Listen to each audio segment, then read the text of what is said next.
Hey guys, I am back with you, and if my makeup and my hair and my outfit looks the same, it's because my husband and I just filmed his skincare routine. So I thought I'd just hop on and do a tag that I was tagged to do by Shoudra Stargleam, my friend here on YouTube, and this is the Beauty Things I Suck At tag. And, you know, it doesn't sound like a nice tag to do, but in the end, I think it's a great one because it helps be less self-conscious when you know that other people are having some of the same issues you are, and, you know, practice truly just makes perfect. You know, there's really nothing more you can do at the things that you aren't so great at than to practice. So I have a little list here so I didn't forget anything. And number one on my list is hair. Guys, I can't do squat with my hair. Not a thing.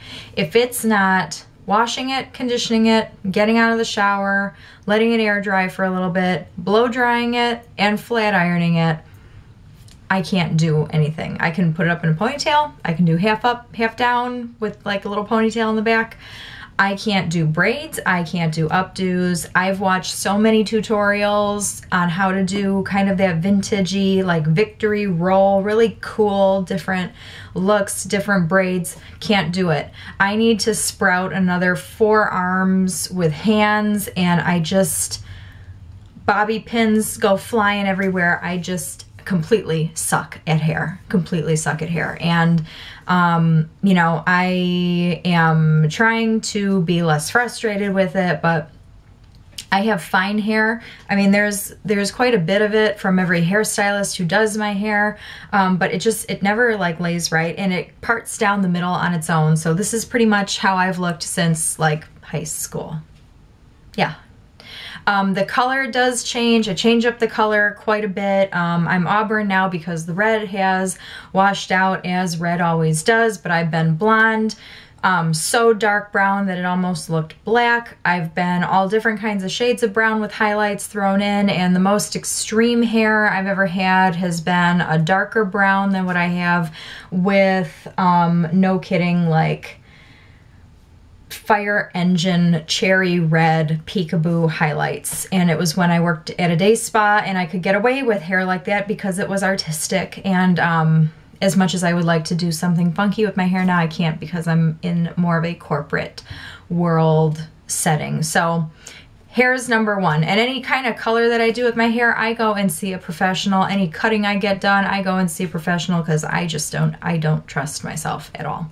Okay, number two is probably one that's pretty across the board with everybody, and that's uneven eyeliner.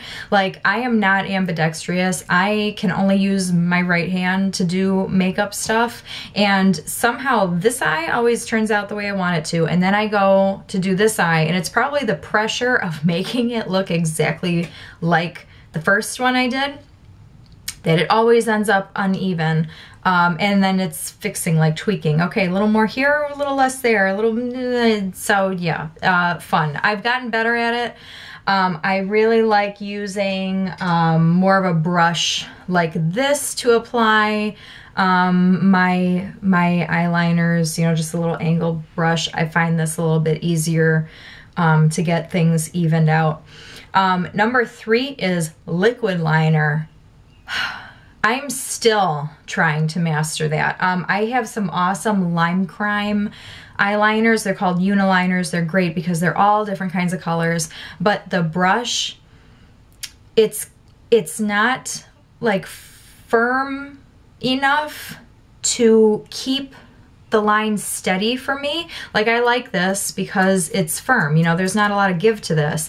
Those brushes, you know, go either way, and I try to get it as close to the lash line as possible, and there have been times when that little brush has actually gotten in between where like my eye opens and I've gotten eyeliner on my contact lens, which probably, thank God I wear a contact lens or I would have eyeliner in my eyeball. But thankfully those are not waterproof, so I mean, I take a little bit of my contact solution and it comes right off, but oh, that's been terrible. So until I master that, I have been using a Stila eyeliner, not Indie, but the applicator is like this felt tip applicator. And even though it's still kind of bendy, there is definitely not that much give as there is to those just little brushes. I just haven't mastered it yet. I'm trying to get there. So that is the one thing that I'm like, oh, come on, just get this right. My funny one, and I haven't heard anybody say this in these tags, but my funny one is painting my nails. Now, I can do nail art like a pro. I have the little tiny brushes and I can pour out my little nail polishes and dot and do little designs and stuff. I am awesome at that. Painting just one color, like evenly, and not getting it on my cuticle and not getting it on the side of my finger. Nope, can't do it. It always either gets all over my skin and then I have to go back with like an orange stick and get rid of it, or I have to wait until I take a shower because, you know, when you wet your hands up with soap and water, it kind of comes off of your skin. Annoying. So, I mean, obviously you guys can tell I get my nails filled anyway, so a professional just does them when I need to get them filled, but it would be kind of nice for me to just kind of change up nail polishes really easily, but just doesn't look right. Another thing I'm really bad at, this is, let's see, 1, 2, 3, 4, number 5 is tossing old product. I don't know if it's like an emotional attachment to some of this stuff or not. It really shouldn't be. Not like old mascaras and stuff, but like lipstick shades that were really hard to come by or whatnot. When I know it's like 1 year or 2 years tops that you keep this stuff, I have such a hard time throwing it out. Now, if it smells, if it looks weird, if the color has changed, if, you know, it just doesn't wear the right way, then yes, absolutely. But I find myself pushing the limit if nothing about the formula has changed. And I mean, it probably has something to do with the fact that I am the only one who uses my stuff. And again, for my last video, I wash my brushes and my utensils pretty much every day. So that probably helps a lot with, you know, bacteria buildup and whatever. But yeah, I'm really bad at throwing away old stuff.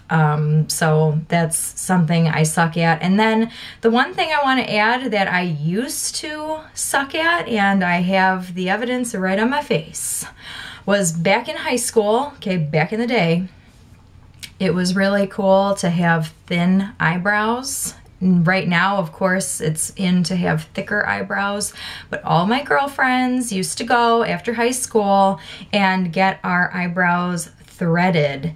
Let me tell you something, after about a year of doing that, they don't grow back.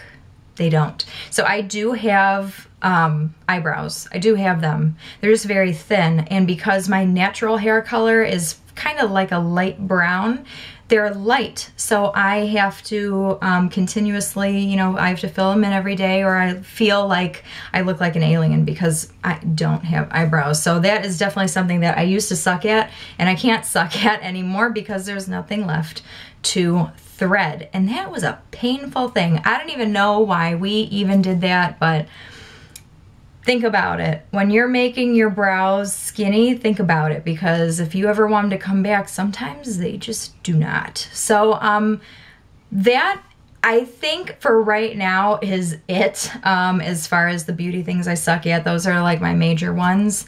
If I think of more, maybe I'll do a part 2, but I definitely wanted to get this up and going because I promised Shoudra a long time ago that I would do it. So sorry, Shoudra, I did not mean to make you wait.